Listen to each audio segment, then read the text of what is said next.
அனைவருக்கும் வணக்கம். தமிழ் கேஎஸ்ஆர் சேனலில் தொடர்ந்து 9ஆம் வகுப்பு தமிழ் பாடத்துக்குரிய பகுதியில் பார்த்துட்ருக்கோம்.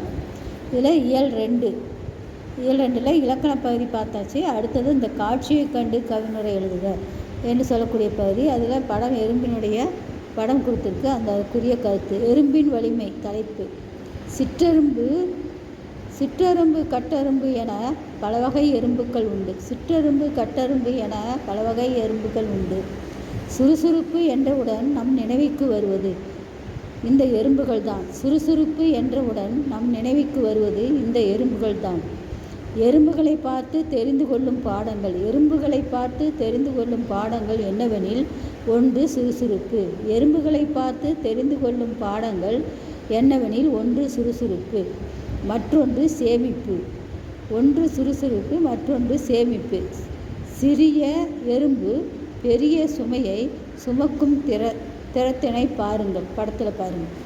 இதன் மூலம் நாம் அறிந்து கொள்வது வாழ்வில் எத்தனை துன்பம் வந்தாலும் தூக்கி எறிய வேண்டும்.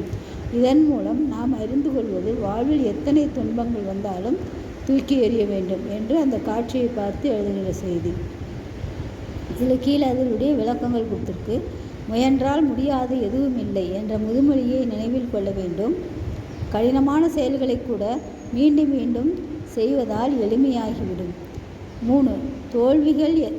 தோல்விகள் கதவை மூடும்போது தொடர்ந்து விடாமுயற்சியுடன் கதவுகளை தட்டி திறப்பதுதான் வெற்றிக்கான சாவி என்று விவேகானந்தர் கூறுகிறார்.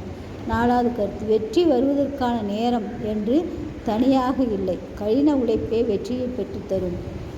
5. விடாமுயற்சியை விஸ்வரூப வெற்றி என்பதை இந்த எறும்பு நமக்கு காட்டுகின்றது என்று அந்த படத்திற்குரிய கவிதையும் அதற்குரிய கருத்தும் சொல்லப்படுகிறது. நிற்காத என் பொறுப்புகள் என்ற தலைப்பில் கொடுக்கப்பட்டிருக்கு. அடுத்தது கலைச்சொல் அறிவோம், அறிவை விரிவு செய் போன்ற பகுதிகளும் இதில் கொடுக்கப்பட்டிருக்கு. அந்த பகுதியை நினைத்து இதில் பாருங்கள். நன்றி, வணக்கம்.